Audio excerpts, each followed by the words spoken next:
membuka potensi tongkol besar dan banyak, dengan kombinasi pupuk NPK dan ZPT yang tepat.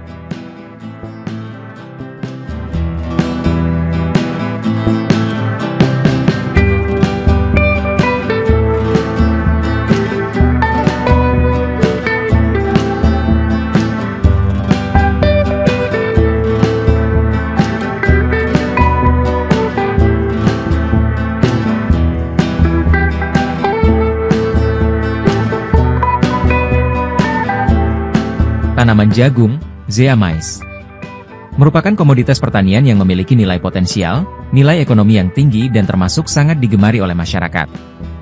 Selain sebagai bahan baku industri pakan ternak dan konsumsi, juga berperan sebagai bahan baku pada industri kimia komestika dan bahan bakar. Pipilan jagung memiliki kandungan karbohidrat, amilopektin, fitoglikogen dan sukrosa. Hal ini menunjukkan bahwa pipilan jagung mempunyai kandungan gizi yang baik. Merujuk hal ini maka, kebutuhan akan jagung terus meningkat seiring dengan permintaan dan kebutuhan. Untuk itu, maka teknis budidaya tanaman jagung perlu terus digenjot untuk menemukan teknologi terbaru sesuai dengan permintaan zaman.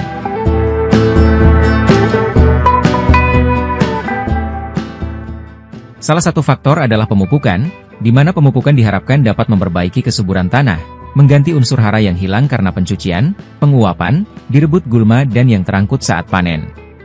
Selanjutnya pemberian pupuk urea, TSP dan KCl sebagai sumber N, P, dan K merupakan usaha dalam meningkatkan produksi tanaman jagung. Selain pemberian pupuk NPK, upaya peningkatan produksi tanaman jagung juga dapat dilakukan dengan pemberian zat pengatur tumbuh, ZPT, pada dosis tertentu. ZPT mampu mempercepat proses pertumbuhan pada tanaman jagung. Hormon tumbuh, atau zat pengatur tumbuh, merupakan sekumpulan senyawa organik baik yang terbentuk secara alami maupun buatan. Hormon tumbuh dalam kadar sangat kecil mampu menimbulkan suatu reaksi atau tanggapan baik secara biokimia, fisiologis maupun morfologis, yang berfungsi untuk mempengaruhi pertumbuhan dan perkembangan tanaman.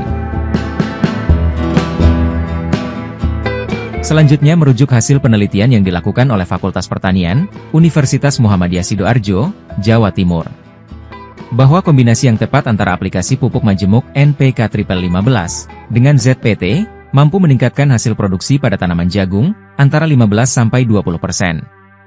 Hal ini terjadi karena aplikasi tersebut dapat berpengaruh terhadap tinggi tanaman, besarnya lamina daun dan keluarnya tongkol dan bunga jantan. Selain itu, pertumbuhan vegetatif menjadi maksimal karena peranan yang tepat dan perlakuan. Teknis budidaya yang bisa dilakukan adalah: A. Persiapan lahan dengan B. Pemilihan benih yang unggul dan bermutu. C. Perlakuan benih.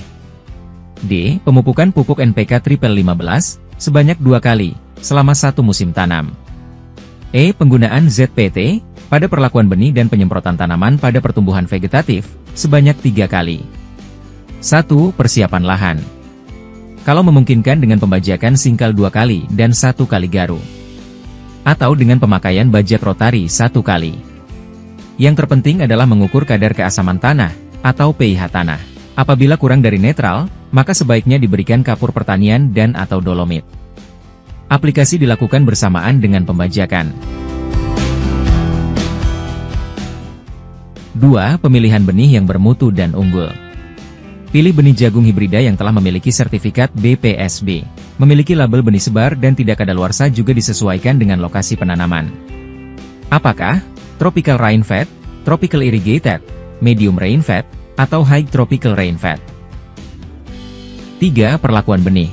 Sebaiknya 3 jam sebelum penanaman, benih jagung dilakukan perlakuan, yaitu mencampur dengan fungisida, insektisida dan ZPT, dicampur merata lalu dikering-anginkan. 4. Pemupukan NPK 15. Dilakukan sebanyak 2 kali, yaitu pada saat penanaman, atau 1 minggu setelah tanam. Dengan takaran NPK 15 300 kg per ha. Pada saat umur 35 hari setelah NPK 15 sebanyak 300 kg per ha. Diberikan dengan cara disebar, ditugal atau dikocorkan dena diberikan per tanaman jagung. 5. Penggunaan ZPT yaitu kombinasi ideal antara auksin, sitokinin dan giberelin. Biasanya digunakan 40 ml untuk 1 tangki ukuran 16 liter, diaplikasikan dengan cara disemprotkan dengan droplet embun pada tanam. Penyemprotan dilakukan pada saat tanaman berumur 14 hari setelah tanam, 28 hari setelah tanam dan 42 hari setelah tanam. Demikian, semoga bermanfaat. Tetap semangat!